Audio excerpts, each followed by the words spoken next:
မိထွေးဆိုတာနဲ့ရက်ဆက်တက်တယ်လို့ပဲပြေးမြင်ကြမှာပါဒါပေမဲ့ကက်လန့်ကနောက်ွယ်ကအမှန်တရားကိုသိလိုက်ရတဲ့အခါမှာတော့ခမားတို့ရဲ့အမြင်တွေအားလုံးပြောင်းလဲသွားပါလိမ့်မယ်တနေ့ဈေးထဲမှာမိသားစုတစုဟင်းသီးဟင်းရွက်တွေလာဝယ်ကြတယ်အဲ့ဒီမှာတိတက်တဲ့သမီးလေးလောကပဇွန်ထုတ်ကြီးတွေကိုတွေ့တော့အန်ဒီချက်ကျွေးတာစားကျင်တယ်လို့ပူစာတာပေါ့ဒါကိုဈေးတယ်နဲ့ဘေးကလူတွေကမိထွေးဆိုတာကလေးကိုမျက်နှာချိုသွေးပြီးမြောက်ပင့်ပေးနေတာတကယ်တော့ကလေးအလိုလိုက်ပြီးဖြက်စီးနေတာဆိုပြီးကွဲရတင်မကရှစ်တင်ပါအတင်းပြောကြတယ်ဖခင်ဖြစ်သူကစိတ်မကောင်းဖြစ်ပြီးသူများစကားတွေကိုစိတ်ထဲမထားပါနဲ့လို့နှစ်သိမ့်ပေမဲ့မိထွေးဖြစ်သူကတော့ပြုံးပြီးငါတို့မိသားစုပျော်ရွှင်ဖို့ပဲအဓိကပါလို့တွေးကဘာမှပြန်မပြောခဲ့ဘူး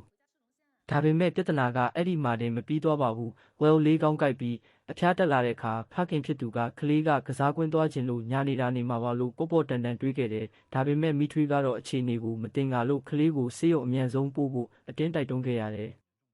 ဆေးရုံရောက်လို့စစ်ဆေးလိုက်တဲ့အခါမှာတော့အားလုံးမမျှော်လင့်ထားတဲ့ကြောက်စရာကောင်းတဲ့သတင်းဆိုးကြီးတစ်ခုကိုကြားလိုက်ရပါတော့တယ်ကလေးမှာသွေးကင်ဆာလူခမယန်ယောဂခံစားနေရတာပါကုသရေးကလည်းတာမန်မိသားစုတစုမတက်နိုင်လောက်အောင်တိမ်ပေါင်းများစွာကုန်ကြမှာဖြစ်ပါတယ်ဖခင်ဖြစ်သူတယောက်ကဘာပြတ်မတက်ခေါင်းနဲ့ကမ်ဖောက်စစ်နေချိန်မှာမိထွေးဖြစ်သူကတော့မျက်ရည်မကျပဲပြတ်သားတဲ့ဆုံးဖြတ်ချက်တစ်ခုကိုချလိုက်တယ်သူမကဖခင်ဖြစ်သူကိုငွေတွေပြည့်ထည့်ထားတဲ့စာရေးတအိတ်ကမ်းပေးလိုက်တယ်ဒါကငါရဲ့စုဘူးတဲကငွေတွေပြင်အိမ်ကိုပါပေါင်နှံပြီးယူလာတဲ့ငွေတွေပါကလေးကိုအကောင်းဆုံးဆေးရုံမှာအမြန်ဆုံးကုသပေးပါတဲ့တကယ်တော့မိထွေးဖြစ်သူဟာကလေးအတွက်မမောနိုင်မပန်းနိုင်အချိန်ပြည့်အလုပ်တွေစူးစမ်းပန်းစားလုပ်ခဲ့တာပါညဘက်တွေမှာလည်းကလေးရဲ့ဆန္ဒစည်းရင်းလေးကိုကြည့်ပြီးဖြည့်ဆည်းပေးဖို့တိတ်တဆိတ်ပြင်ဆင်နေခဲ့တာပါယောဂဝေဒနာတွေတက်တာလို့ပန်းချံထဲမှာလေတကွန်လွတ်ပြီးပျော်ပျော်ရွှင်ရွှင်ကစားနေတဲ့သမီးလေးလဲလာသူမဟာမိထွေးဖြစ်သူကိုလှမ်းမြင်လိုက်တဲ့အချိန်မှာတော့ဝမ်းသာအားရနဲ့မိမိလို့ပထမဆုံးအကြိမ်အော်ဟစ်ခေါ်ဆိုပြီးရင်ခွင်ထဲကိုပြေးဝင်သွားပါတော့တယ်ပတ်ဝန်းကျင်ကလူတွေဘလို့ပဲစောင်းမြောင်းပြောဆိုပါစေ